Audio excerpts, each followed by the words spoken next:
sorry, we've started a tad late, couple minutes, well, 3 minutes late today. Yeah, just getting.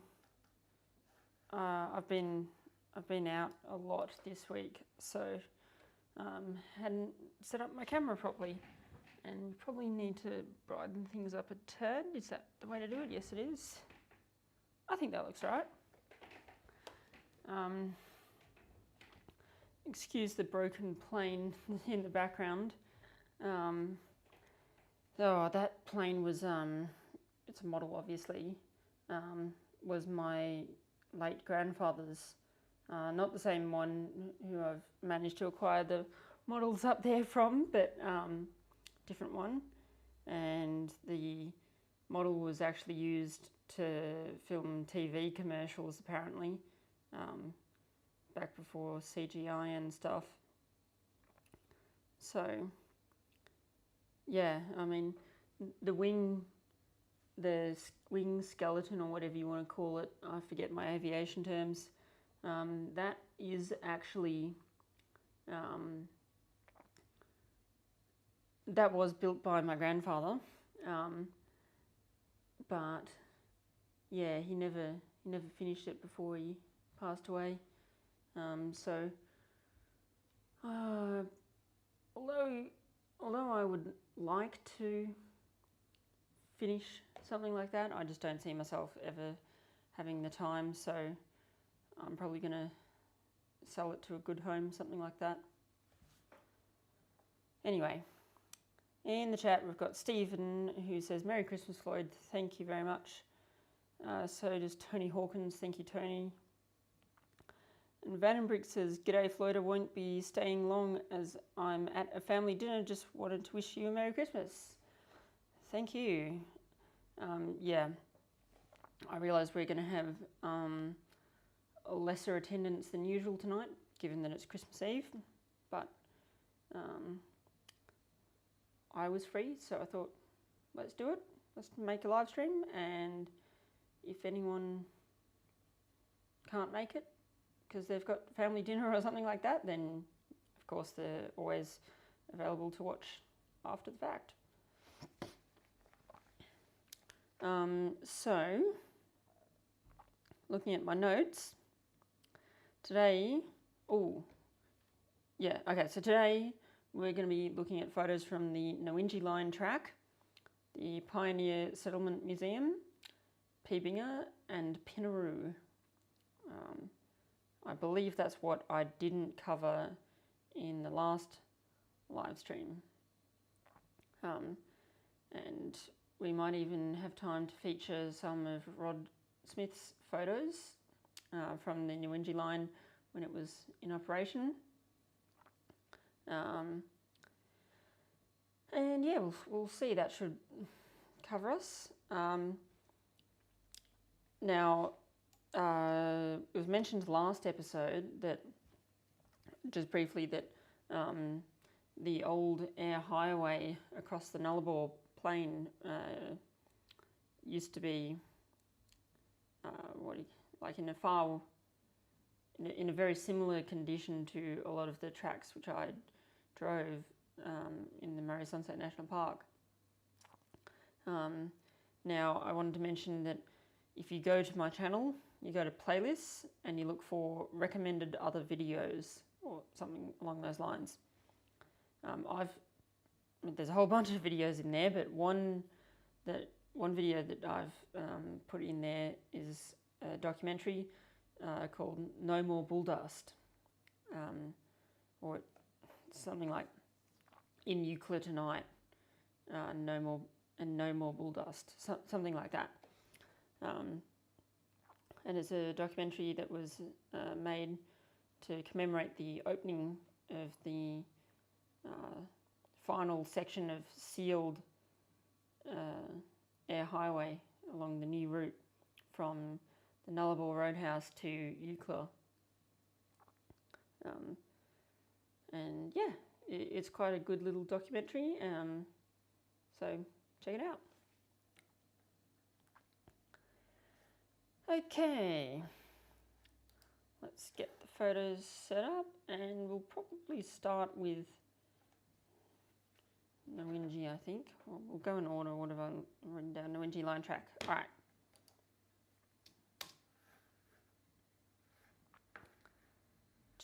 Screen capture, here we go. So, this is what Nowingi looks like today. It ain't much. There's not even a siding here anymore. There used to be, of course. Yeah, just a level crossing, an unprotected level crossing. Oh yes, that's the trucks, the grain trucks, which I probably should have been expecting, but wasn't. So you can see that's my car pulled off to the side of the road. But then my camera bag is dumped there. And the story behind that was that when I arrived at Nowingi, I parked more or less sort of in the middle of the road. Like I could definitely have pulled off to a better position, but I figured that the track was so little trafficked that I didn't need to really pull over all the way, and I'd left enough space so that, you know, a four-wheel drive could pass, or something like that, if they were going the opposite direction. What I hadn't accounted for was a B-double grain truck passing me. Yeah, it's a heavily grain growing region, and obviously the farms were in full harvest because we saw quite a number of grain trucks, and yeah, I mean, it's kind of crazy, but yeah, so I'd parked more or less in the middle of the road. I was a little bit off to the side, but whatever. And then you can't really see the corner that way, but it's a bit of a blind bend, and a truck comes hurtling along around this blind bend, and I'm parked in a not very good position. And not only is my car sort of in the middle of the road, but my camera gear is strewn out across the road. So I don't want him to hit my car, and I don't want the truck to run over my camera gear either. So I sort of, in a bit of panic, sort of just quick grabbed my bag, threw it to the side, tripod, camera, shit, quick, and went to get in the car to try and move it, but you know, the truck did manage to stop in time, and was able to pass my car without me moving it, by sort of going onto the edge of the road a bit. I mean, you can see this area here is a bit cleared, so the truck just sort of went onto that area, but pulled up and gave us a bit of a scolding for stopping on the middle of the road, which is fair enough. So just had to apologise to him. And then I think if I go to this clip, what do you call it? Yeah, so I filmed my intro. Here you can see filming the intro, and just at the end of the intro, behind me, what I didn't see was, come on, where is it? There we go. A truck, another grain truck, and yeah, that was only minutes away. Yeah, saw like 3, maybe 4 trucks on that track within the space of, how long would it have taken us? An hour maybe, from getting to Nowingi to finishing at Rocket Lake. So for a track which I thought was not trafficked at all, it was quite trafficked. Anyway, that I'd parked my car off to the side by that point, so that's when you get to the next clip and it's the same. That's the same truck. Moving on, you can see there's the signs for Nowingi line track. Pretty cool. Level crossing at Nowingi, facing one direction, facing the other. You can sort of, I can't really zoom in because this is a video technically, but you can sort of see how it's a bit of a blind bend. Not really, but trust me.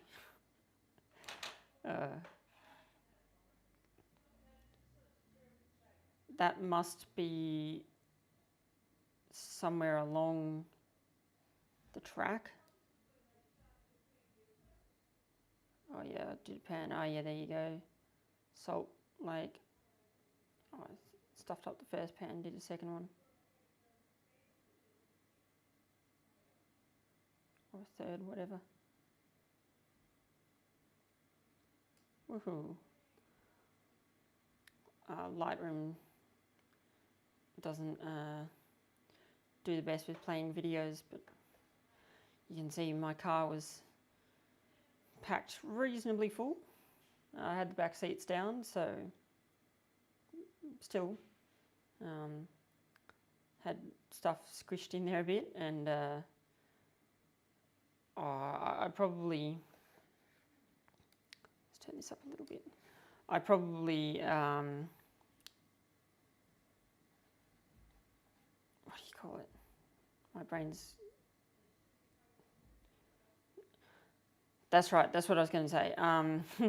I probably packed and repacked the car completely maybe 3 or 4 times throughout the trip. Obviously, you get stuff in and out as you pull up to camp, but sort of, you know, each time that I took almost everything out and put it back in again, I would figure out a better way of packing things.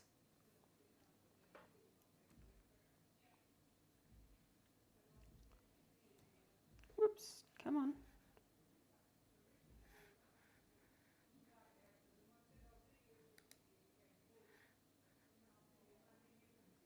Hey, here we go.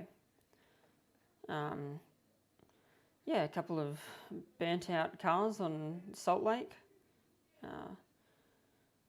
Wouldn't be surprised if they were stolen, taken for a joyride and then torched.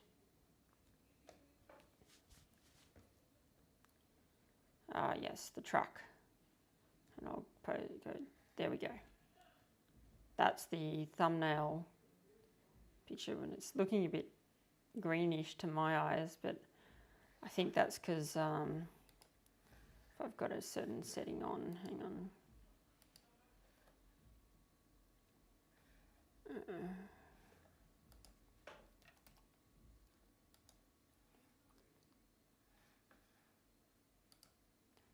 Ooh, okay, now it looks very blue, but no, you know what? It's turning back on. My eyes are more used to this colour.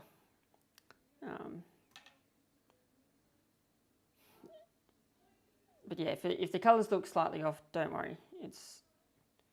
They are okay, but it's just the white balance of the screen. Burnt out Bedford truck. Bedford Model TK, I believe. Yeah, who knows what caused it to be burnt out, what caused it to break down,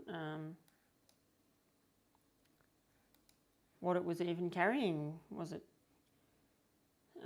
I think Rod suggested water to wet the road. I think his other suggestion, which was carrying ammonium nitrate, is perhaps a more plausible explanation, because well, firstly, this bulkhead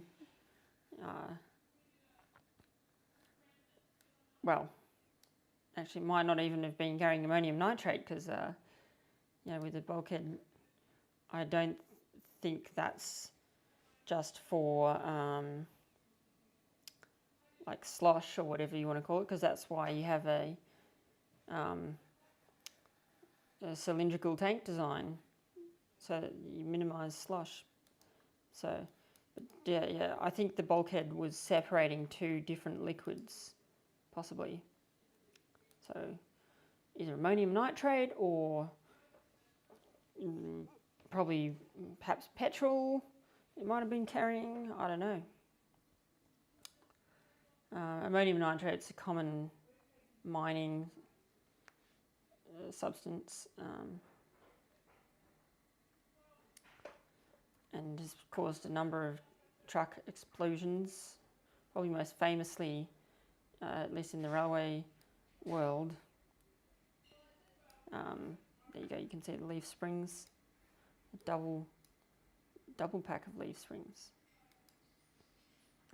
Probably most famously in the railway world is in Queensland. I forget the location, but it was on the Quilpie branch that branched out from Charleville towards Quilpie. Truck blew up,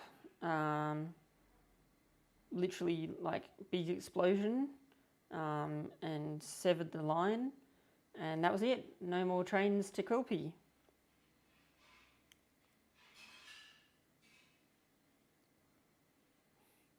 Bit of old track, I was going to say tramway track, but that would be railway track, proper railway track, because it was built as a railway and just used as a tramway. You can see, yeah, we're getting into sand dune country, and a few bits of scrap metal have been sort of half taken over by the dunes, as of the tracks. A couple of wooden sleepers and whatnot, also getting buried over time.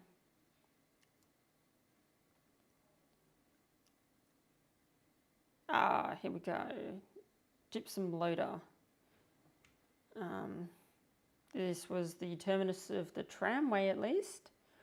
So in the terminus of the railway in its operating days.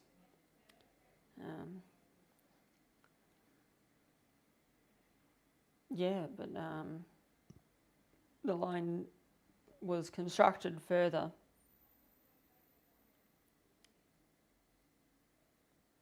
And a train, the line was never handed over to the Victorian Railways directly, because what used to happen was, what do you call it, like the railway would be constructed by a different department, I forget,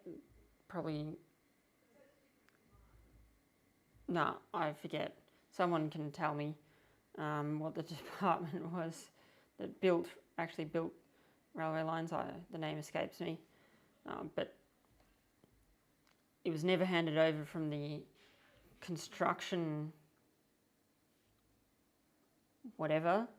board to the railways, but that doesn't mean that a Victorian Railways train didn't run on the line. The Chief Commissioner at the time, Harold Clapp, indeed got to the terminus of construction in a special train that was inspecting the construction. Whoa, that's not what I meant to do with my mouse. Stop.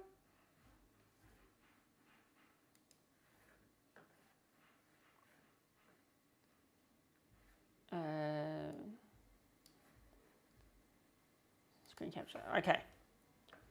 So, yeah, it was never handed over to the Victorian Railways, but a Victorian Railways train did run.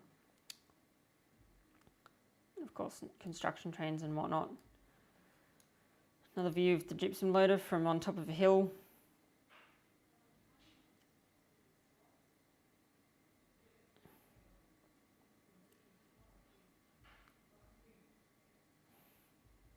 Oh, this is worth mentioning if this photo is good enough. 2 things to note about the car, 3 in fact. Number 1, look at the amount of crusty mud that was on the car. Driven through a few big mud puddles. I forget if it was earlier that day or the day before. But yeah, the mud sort of all dried up on the car like that, and yeah, you can see especially at the back wheel. And occasionally you'd be driving along and you'd be, going over corrugations and whatnot, and then you just hear a bit of solid mud just fall off the car. It's like, oh yeah, another bit gone. And then it rained and whatever was left became wet mud again and all fell off the car. So I didn't even have to remove any significant amount of mud when I got home. I did have to give the car a proper big wash, but yeah. So second thing I wanted to point out was you can see on the tyres, on the edge you've got the sort of darker brown of the mud, and on the tread of the tyre you can see the lighter coloured soil. I don't even know what, sand, bit of gypsum mixed in there. Yeah, even between the treads you can see a bit of mud. For anyone that's interested, those are all-terrain tyres, and they're about the smallest all-terrain tyre you can buy. I wanted to fit an all-terrain tyre onto my car at the last time that I needed to change my tyres, and I didn't want to make the tyres any bigger because that causes other things. So I wanted to keep them the same size, and only one tyre manufacturer made tyres, all-terrain tyres, in the size that I needed. So if anyone's wondering, they are a Yokohama Geolander all-terrain in a 215/60 R16, I'm pretty sure.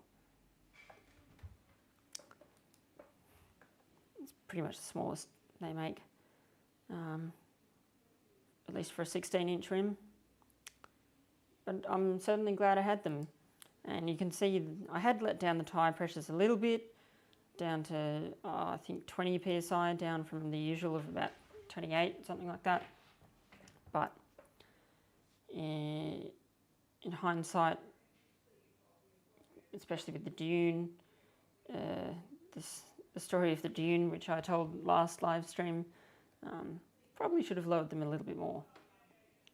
Oh, and the final thing that I wanted to point out, maybe we'll point out one more thing after this, but see these side skirts or whatever you want to call them? I didn't realise until this trip, I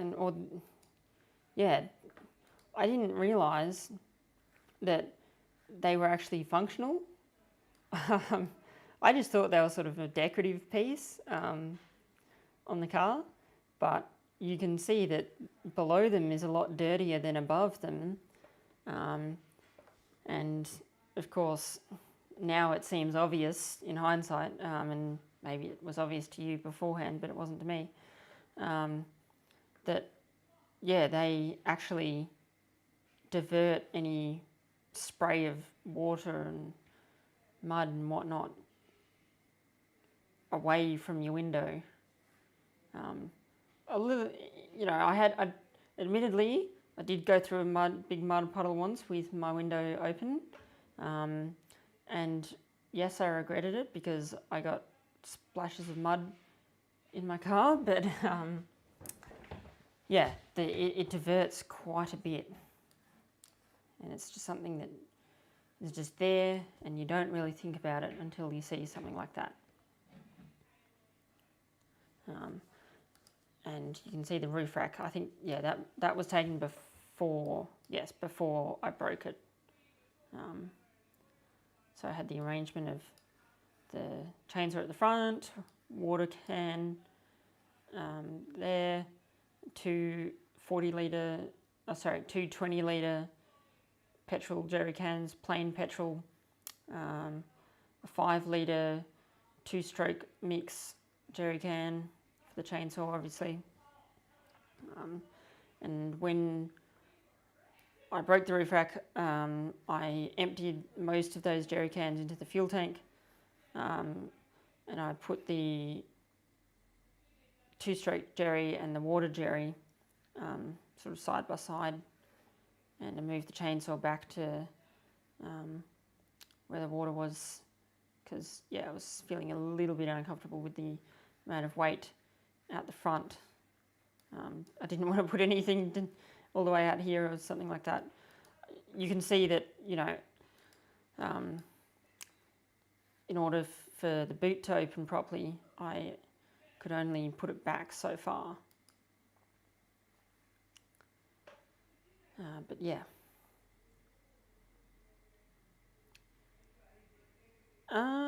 Where's that? I would say that's at Rocket Lake.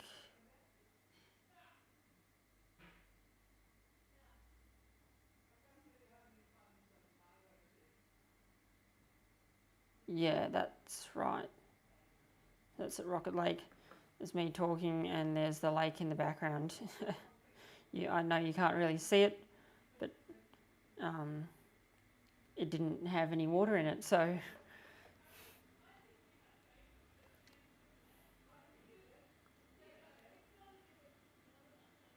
hey, and my campsite before it was set up. Had a bit of firewood collected here, so my solar panels were out. Water was on the table. Max Tracks.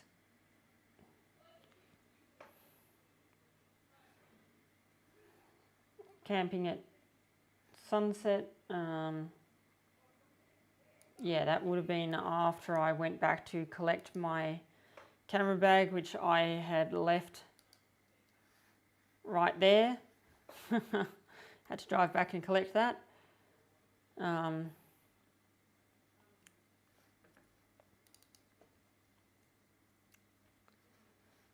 So yeah, the fire is running. Actually, I know you can't see any flames because it was down to coals at that point.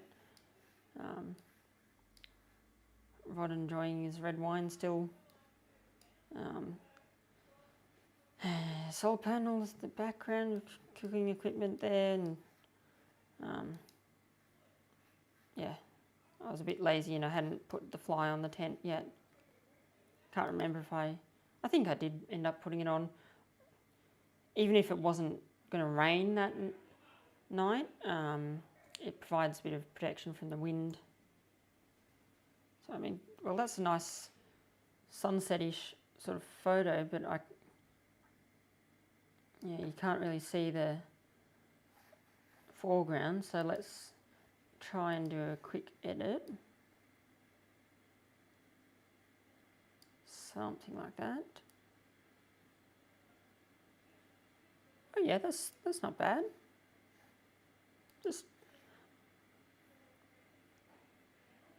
Yeah, I might play around with that a bit more later.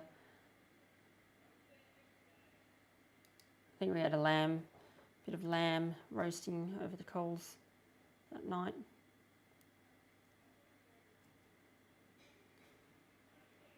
Cool. So that's the end of the photos from the Nowingi line track. Let me go back to the comments and read the comments. Roderick Smith says, I'm here full length tonight. Great to have you. Tony Hawkins says, sounds like you were lucky. I assume you're referring to the truck. Yes, I was a bit lucky in that respect.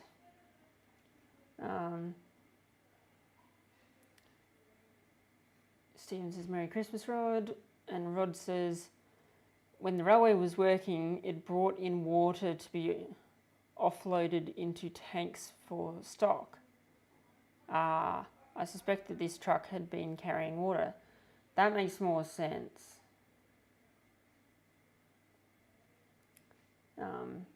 Patrick McCarthy says, G'day Floyd and everyone else, Merry Christmas. You too, Patrick. And Rod says it was the railway construction branch. Okay, I was thinking it was something different, but fine. And looks like we've got a spam comment from Michael Owens, which will be removed right now. Bye-bye.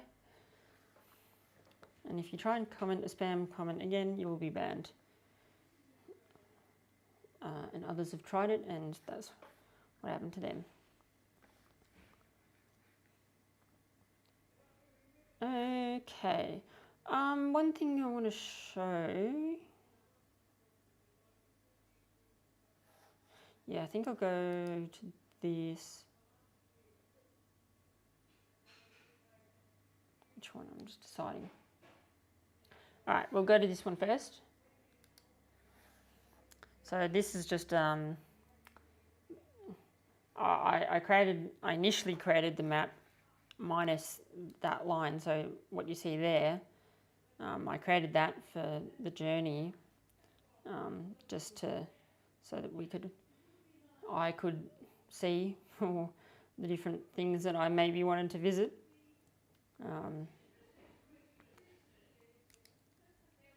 Then that I've just overlaid was the journey which we took. So starting at Hattah Roadhouse, go to Nowingi, travel along here, there's Rocket Lake. I think that's Feeney's track. Then go up there, which is track, I can't remember its name. Is it going to tell me? It is, but it's underneath the thing. Bamble South track. I knew the name escaped me. Bamble South track up to Settlement Road. And then to Nuns Road. We meant to take this road, but confused it with a farming access road. So we went Nuns Road instead, whatever. And yeah, went up to Moringa, Pioneer Settlement Museum, which we'll show soon. And then went past Walkella, down, I believe that's north-south. That's called North-South Settlement Track or something like that. As far as Shearer's Quarters Campground, stayed there the night. Went out there and then along the infamous Millewa South Bore Track, and I've just noted here that's roughly where I had the sand dune troubles with the roof rack and whatever, somewhere around there.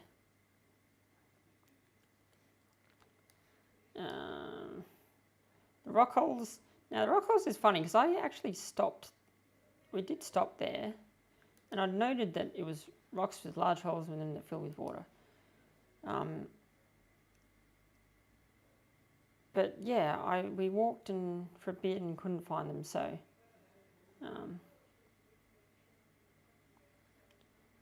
this looks like somewhat of a track.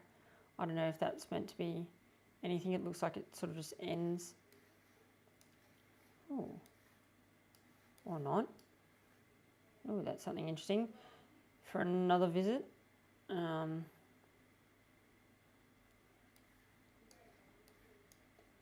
And yeah, maybe Google doesn't have all the roads right. Out onto Border Track, which took us out to Peebinga. And then from Peebinga we went south on the highway to Pinnaroo, and then east on the highway as far as Linga, darted up to the terminus of the, well, like we were in the Salt Museum, Lake Becking camping area, and walked the final stretch of the Sailor Salt tramway.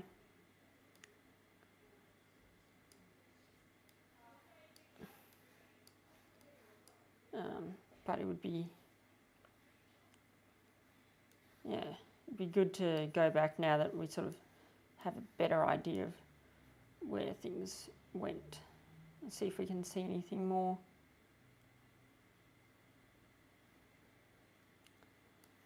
And then back south and east again on the highway to Oyen, and then home via the Calder. So yeah, that's the first thing I wanted to show. Didn't get to visit Mopoke Hut or Mount Crozier Campground. That's going to be for another time. Man, it's really one of those places where I feel like the more you see, the more you realise you haven't seen. Anyway, this is the other thing that I wanted to show, which is just a Victorian government land boundaries map. You can, if you go to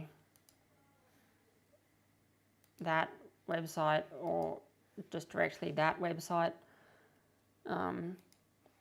you'll be able to access this map.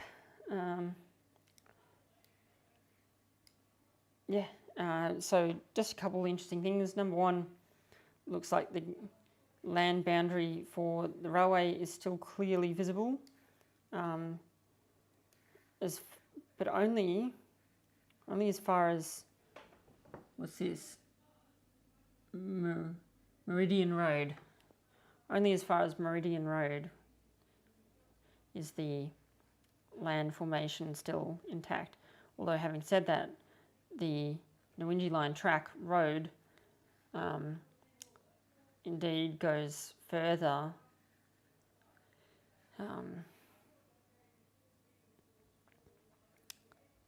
goes to Rocket Lake, but the land boundaries are not intact, it seems. Just an interesting note. And the second thing I wanted to note was this Bushland Reserve, which is Nemo Bushland Reserve. Nemo Bushland Reserve. Yeah, okay. So I think that would have been the site of one of the stations, the proposed stations along the route, perhaps called Nemo. Nemo. That's hard. These Aboriginal derived words are always hard to pronounce, unless you know how to. And this is another interesting one that very clearly looks like at least part of the land boundaries for another station site, but not intact on the northern end, only on the southern end, which is interesting. And in relation to this one, the Nemo or whatever Bushland Reserve, if we go here, let's change to, yeah, okay, so they call it nature conservation. Oh no, this one's it. Nemo. I'm going to stop trying. So you can see pretty clearly on this non-satellite view, which is obviously derived from the land boundaries map. It's pretty visible, and a lot of those bushlands reserves are generally visible on satellite view, but not this one. Not this one. Does it highlight? Not really. I was hoping it would highlight the edges. If we sort of switch back and forth between satellite and normal,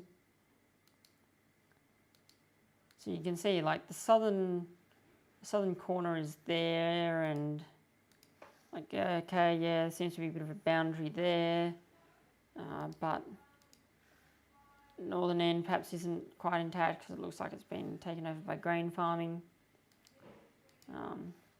Just interesting that a designated bushland reserve has been taken over by farming. I assume with permission, although perhaps not, who knows. But a lot of let's see if I can find another one, like here you can see like Nowingi Bushland Reserve. Like it could be taken over by farming, but it's just sort of sitting there. Or if I can find another example, like Culwin maybe, yeah. Okay, you got a big patch seeing it. Culwin, Leetpar, so you know it's they usually aren't taken over by farming. These random bushland reserves around railway stations, but yeah, it's just a curious thing to note.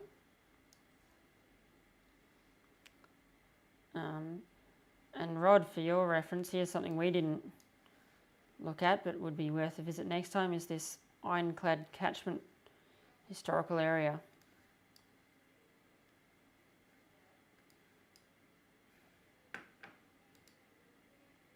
It's interesting. And look, there's these random roads, perhaps were created as part of a town of Nowingi that never came to be.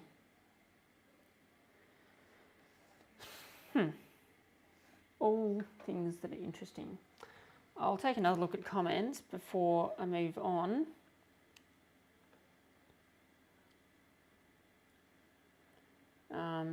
Stephen says, spam comments seem to be made by bot account, so it's not really worth banning the accounts, Floyd. Well, some of them it's worth banning, for sure. And at the very least, it stops that bot account from commenting again. So, although I'm aware that banning one doesn't ban them all, and they could the same spam could have, 100 bot accounts behind it, but I still think it's worth banning. And I did have a previous episode where it wasn't actually a bot account. It looked like one, but it wasn't. And then, because they were actually responding a little bit, and then they spammed again, and I said bye-bye. Patrick Robertson says, evening all, Merry Christmas, you too. Oh yeah, here comes Lucy, whatever. Right. Michael Owens gets banned. Hide this user. And so does Lizzie Clarinda, whatever her name is.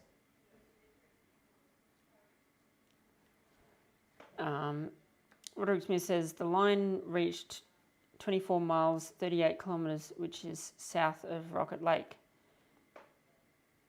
Indeed. Blake Strangelog says, hi Flyod. Hello Blicky.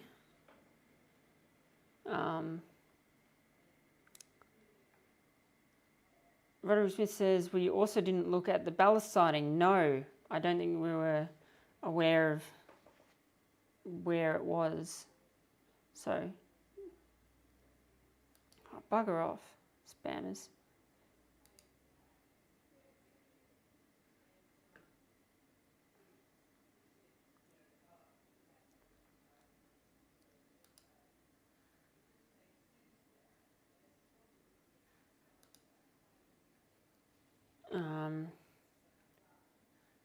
Tony Hawkins says, amazing how many have become abandoned.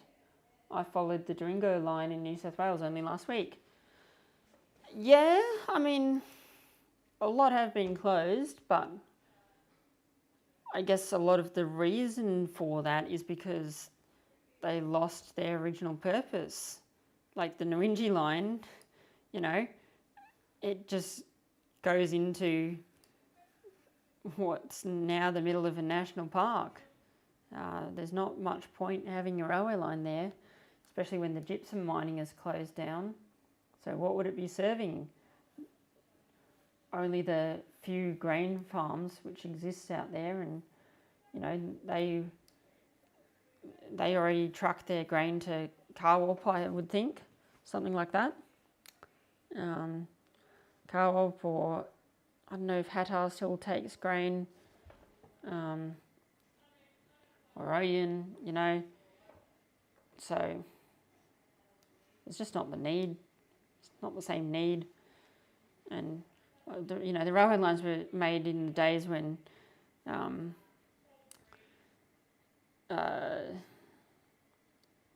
in the days of horse and cart, and the idea was that you'd have a railway terminus within a day's horse ride.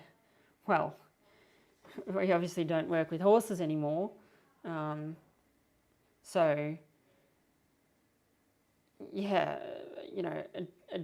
should we say, a railway line within a day's truck drive? Well, a day's truck drive, that to get there and back, to get from the grain farm to the grain terminus, unload and back, that's quite a different thing. So I'm just saying, consider what the railway line was meant to serve and how the needs have changed since then.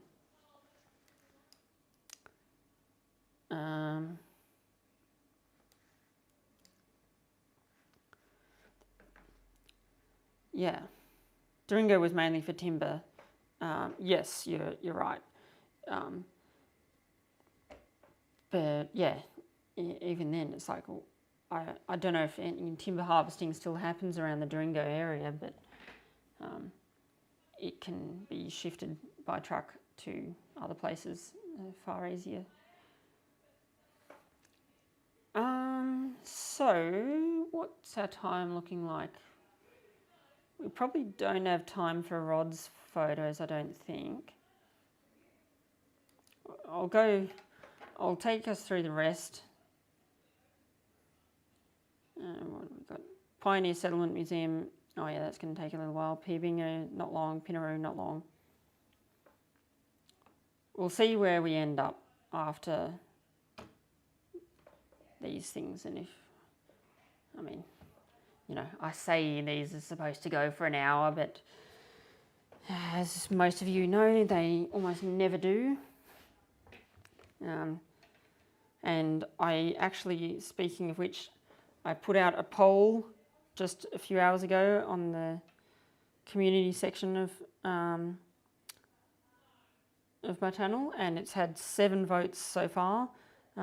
Every single one has been for go for as long as you need, rather than try and keep them to an hour. So I think that's what I'll do. And I put the same poll out on Instagram. We've had 9 votes there. 3 have been make live stream shorter. 6 have been keep them long. So majority like them long. So I'm still going to call them an hour, even though they're never an hour. I don't think I'm ready to push the boundaries to 2 hours just yet.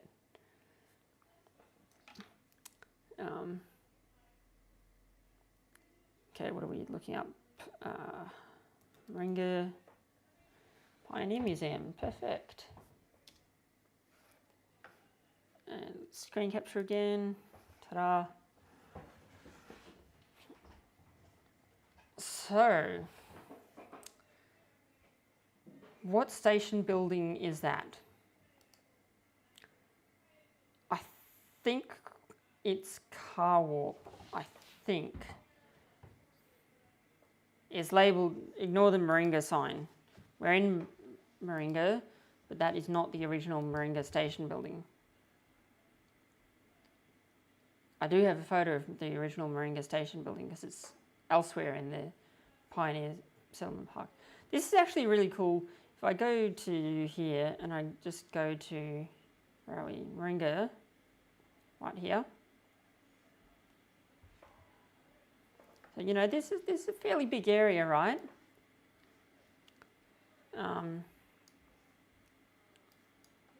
The Millewa Pioneer Park, you know, it stretches pretty much all the way there, so I mean, I don't know if that's a part of it or not.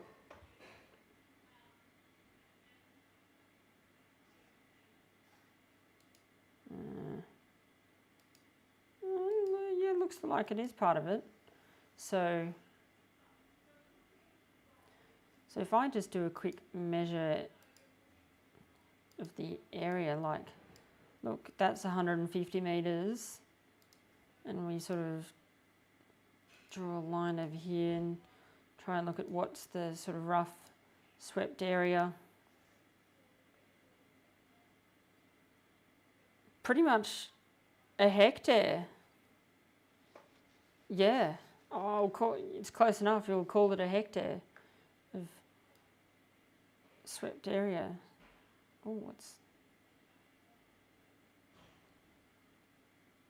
Oh, no, sorry, I'm looking at this. So a kilometre of perimeter, not a hectare.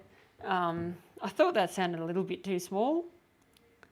It's about, yeah, we'll call it 52 hectares.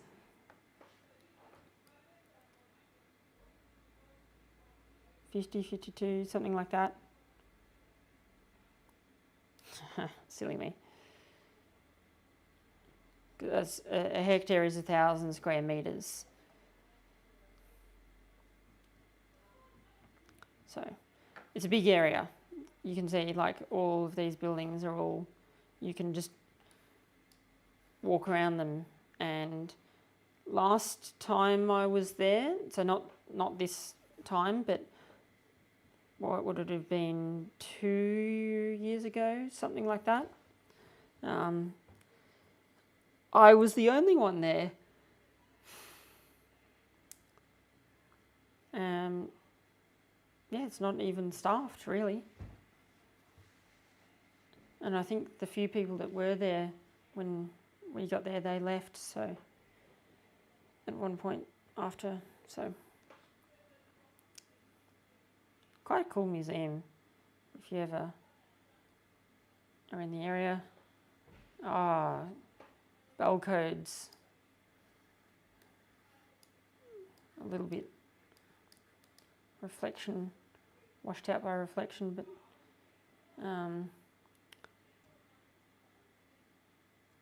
got a couple of old brochures in the station. I'm going to skip over this mostly because there's going to be an actual video that I put out at some stage. It's quite a cool little museum though.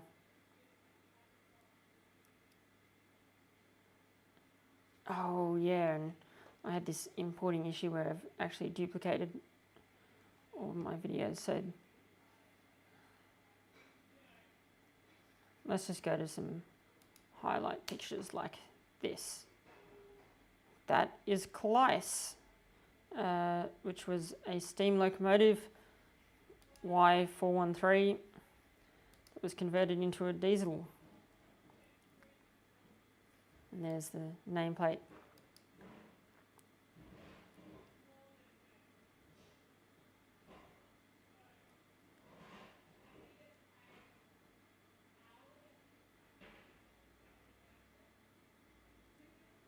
Oh yeah, if you, did I, oh no, you can't see it, okay.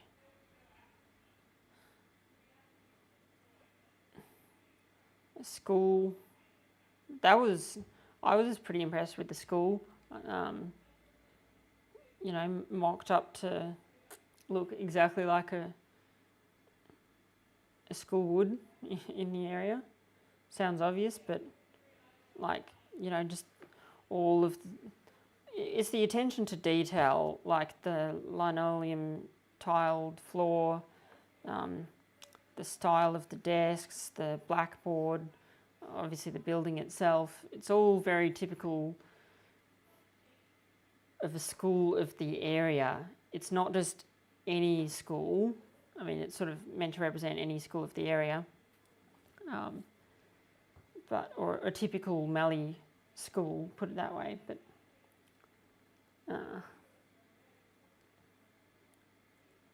yeah, it's not just a generic school, put it that way, if you get what I mean. Yeah, that old carriage. What was it, a HD, I think?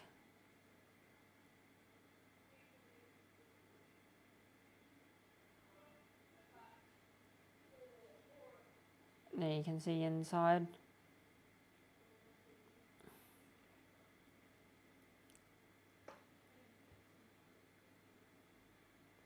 An old cellar recessed into the ground.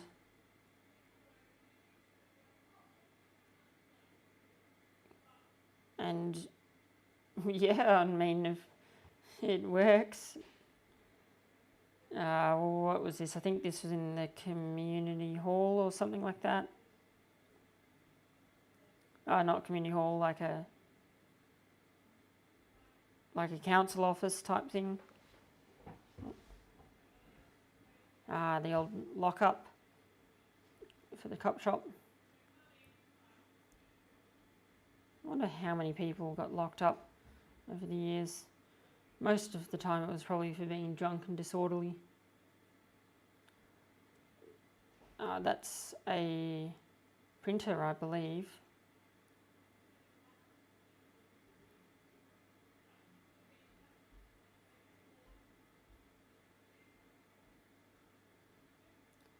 Yeah, that's Warramul. Obviously, you can see the sign. An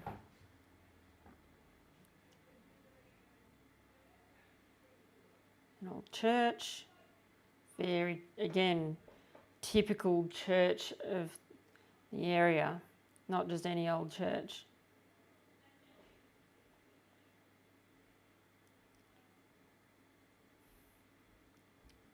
It's amazing that they've managed to preserve so many buildings from the area, and not just the building itself, but a lot of the contents.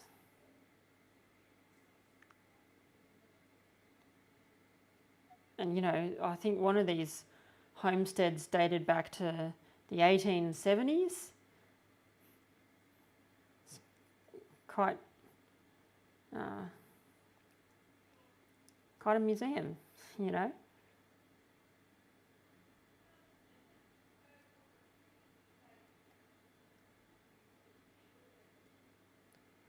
And just how they just rely on a gold coin donation, really, yet somehow they get the funds to transfer all of this stuff by truck, quite great distances. Oh yeah, so that was you can, inside the railway station there was a few research materials, like this copy of a railway construction plan. So, you know, there's the township of Moringa. You can see the triangle. Rod and I wanted to try and figure out where the triangle was, and try and retrace it. And I took that photo, which looks upside down, but it's so that, because for some weird reason, north is downwards on the construction plan, because, you know, that's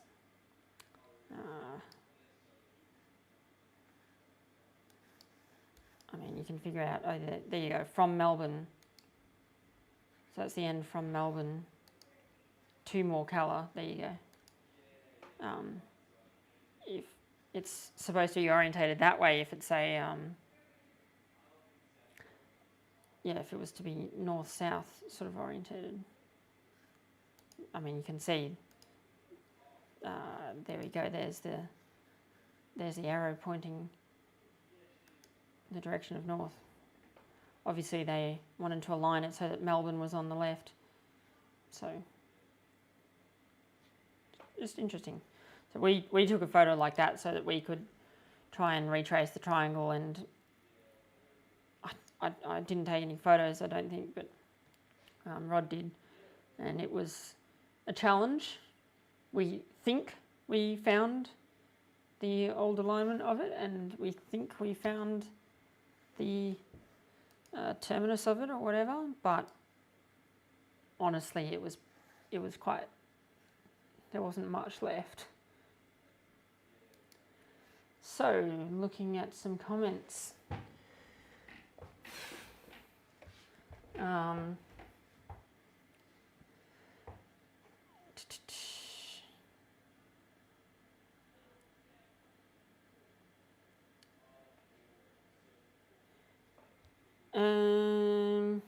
Patrick Robertson says, didn't you do a video at Moringa? I did. I made a video of retracing the Morcalla line and featured Moringa briefly. But I didn't cover the whole museum. I pretty much just covered the railway station, maybe a little bit of railway rolling stock or whatever, but I wanted to make a video of the whole museum, showcasing the whole museum.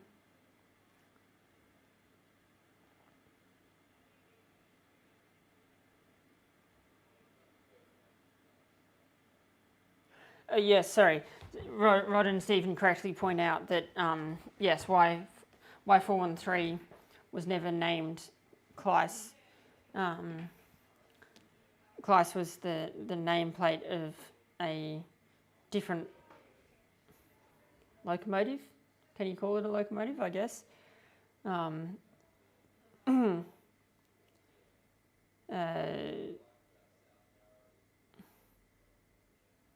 Yeah, well, actually, that's right. There were two locomotives named Clyce over the years, and the Y class was not one of them.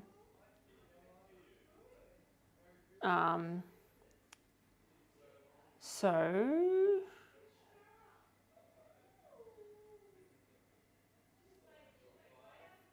yeah, Stephen says HD van, a former swing door carrier cut up, indeed.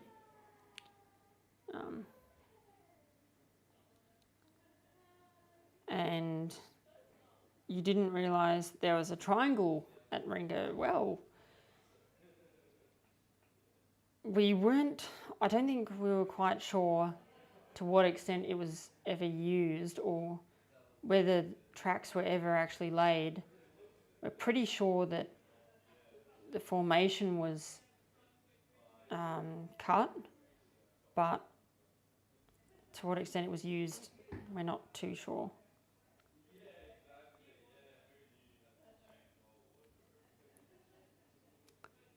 Roderick Smith says, VR plans are always Melbourne to the left. There is a thread on this on Facebook called Closed VR Branch Lines. The triangle was still in use in the early 1960s. There you go. Was it Morcalla that went out of use very early? I think it was.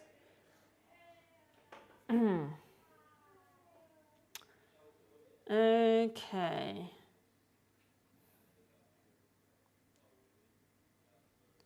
And what's next? Peebinga and then Pinnaroo.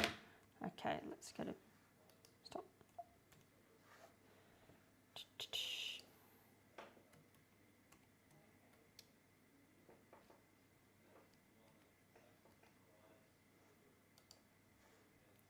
that how you spell it? I'm not convinced.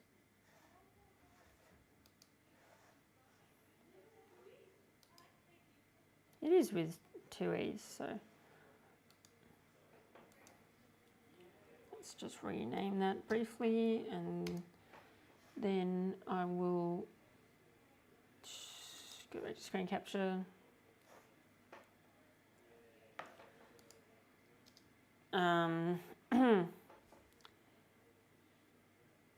Yeah, I've only got 4 photos of Peebinga. I mean, there's really not much to see, to be honest. Yeah, just silos looking along the formation towards Talon Bend. That's it. It's not much to see. Now for Pinnaroo. Bit more to see at Pinnaroo, although I only had 13 photos.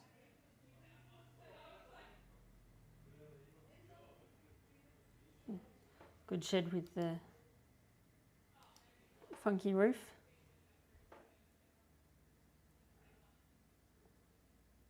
Oh, that's a bit blurry.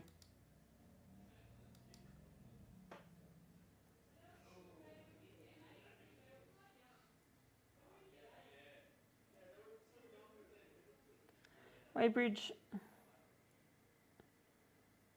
Inside the Weighbridge hut.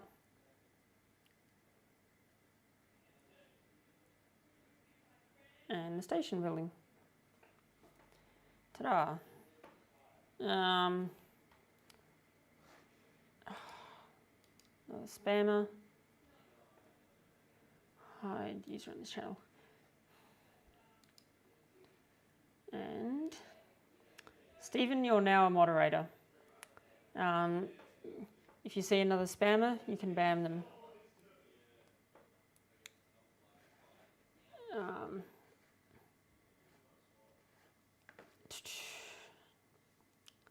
Okay. So what's the time? 10 past 10. Oh, not too late. We're only 10 minutes over.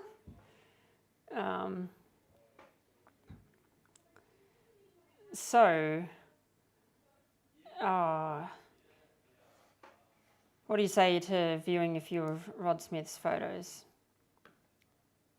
Shall we go on?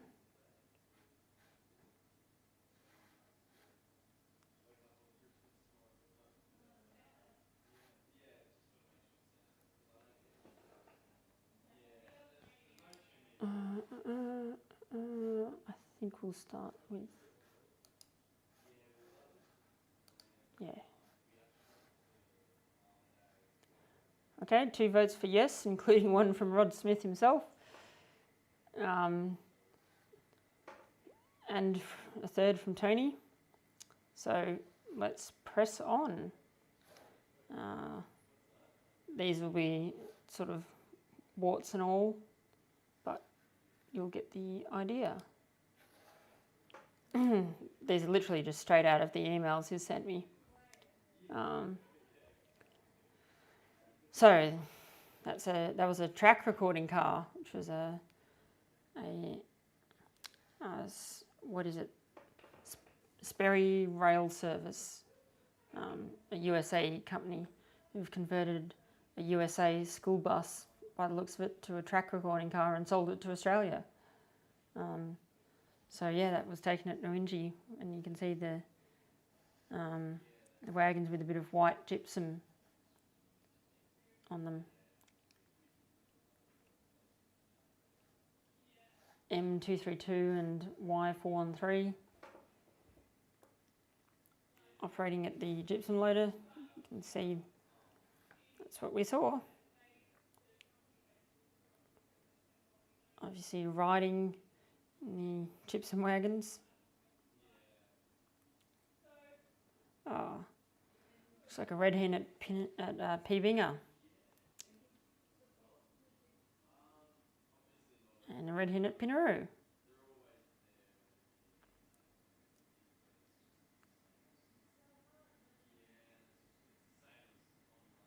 That's nice. Nowingi, a few more. These might be a bit small, but this is what I've got. Yeah, one of the funky locos. Was that one of the Kleiss? and I think that's the motorised IA, which was definitely one of the Kleiss. It's hard to remember all these details off the top of my head. And the Y413 underneath, looks like it's going underneath the gypsum loader.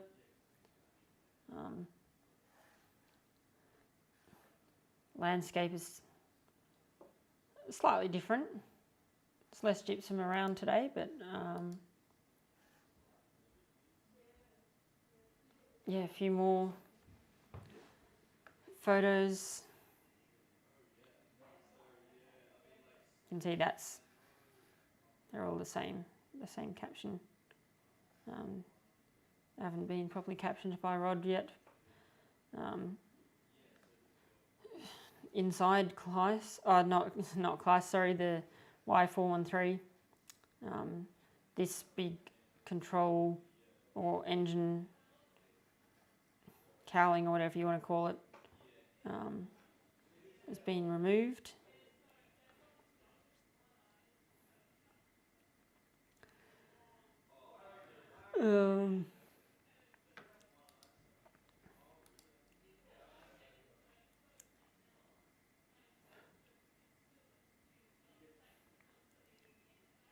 Where's that? There's Murrayville. That looks like it's Nowingi.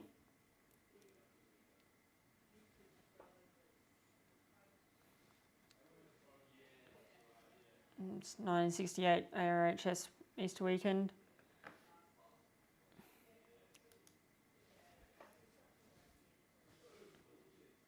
It's a report. Here goes some more photos of the M still exists. That's Newport now. It was a Victorian Railways loco.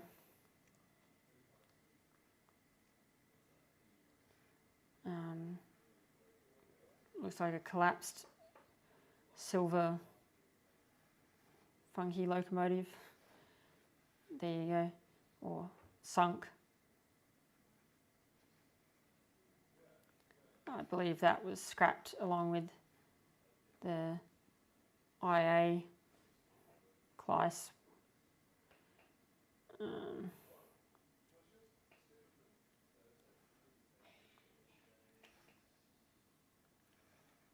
Yeah, more photos of the gypsum loader and whatnot. The shrubbery, although you know the tracks aren't there, you can really recognise the shrubbery. Even if the gypsum loader wasn't there, you could recognise the shrubbery and say, "Ah, yes, that's it. That's it. The Nowingi line."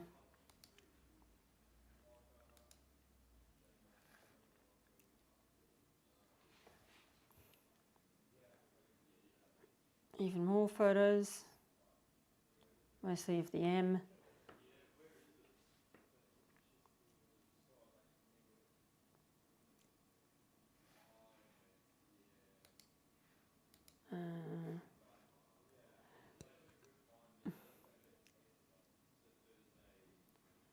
What station is that? Does he say? Yalta. All right, okay. Yeah, and I can just make out Yalta now that I see that.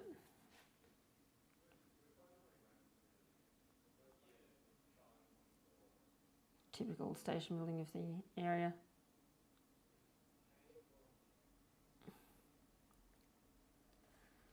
Some more Nowingi photos and turntable at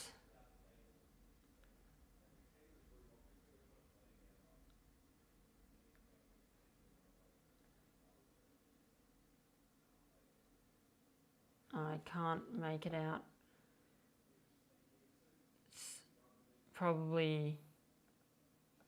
It's hard to tell which order the photos have turned up in.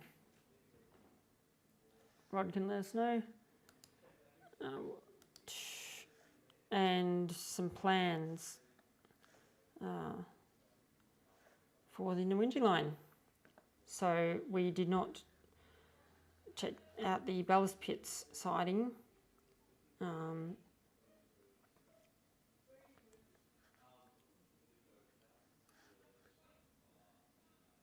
So yeah, I mean, interestingly, it looks like there was some stock loading at Nowingi.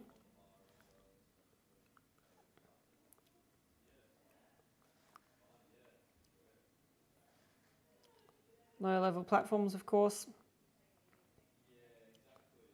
So which, I mean, that's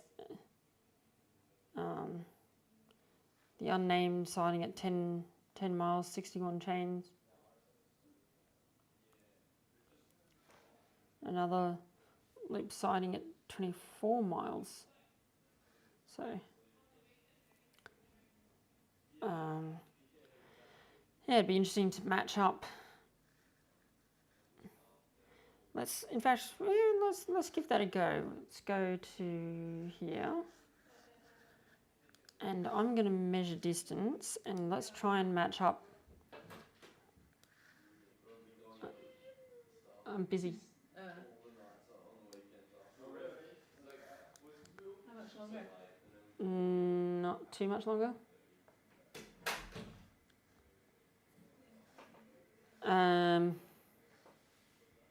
Okay, where are we?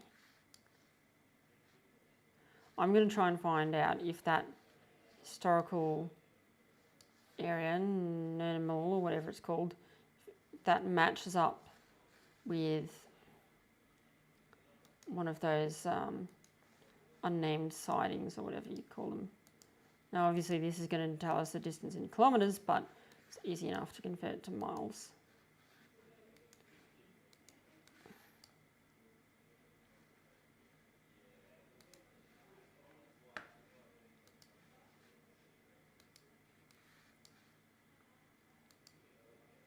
Okay, 8.6 kilometres.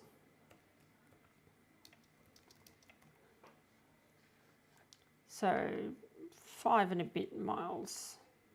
So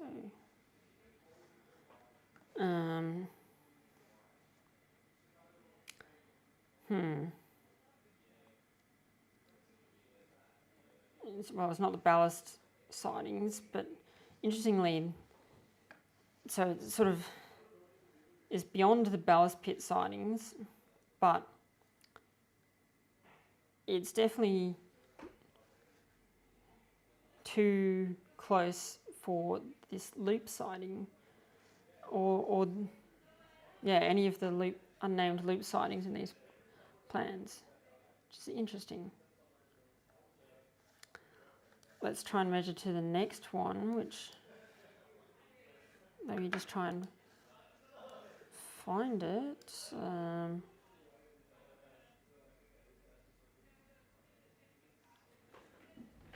What's this, Moringa Road? Oh, I might have to go back to my map share. Okay, so it's difficult to spot this one on satellite view, but we're going to try match it up. It's like here-ish, something like that. That's not a bad estimate. So now if we look at like 18 kilometres to miles, that's saying 11. I would say that matches up with that loop sighting. I would say whatever was there was matching with this 10 mile, 61 chain loop sighting. But interesting that the land boundaries for that are more intact than that one. And yet that's a bit of an unknown one, unknown station. Interesting. Okay. Well, let's read a few comments. Patrick Robinson says, love the old bus. Stephen says, speaking of Doringo, that bus is actually owned by the Railway Museum at Doringo. There you go. I wasn't sure where it ended up, but there you go.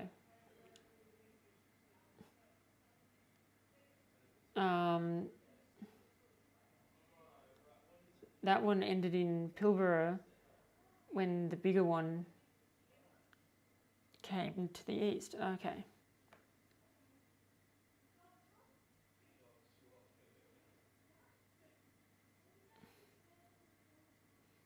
Okay, and both the funky wagons were called Clyce at some point. Roderick Smith says, I had to ride one way and the driver returned me to my car at Nowingi at the end of his workday. October and December 1974, ARHS Bulletin has a definitive article on the line by Bruce McLean.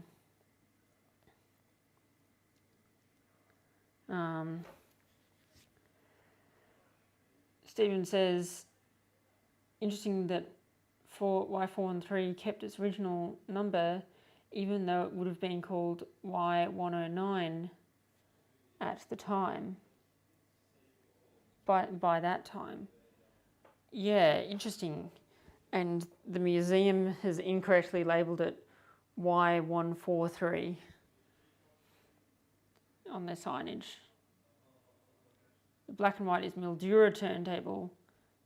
I have Oyen in colour, says Roderick.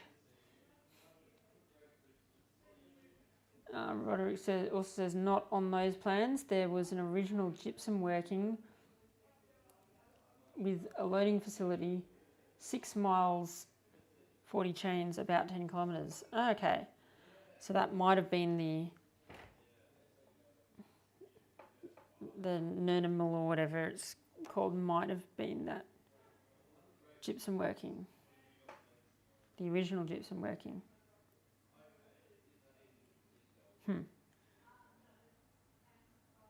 All right. I think that's about it for tonight then. No video on Boxing Day.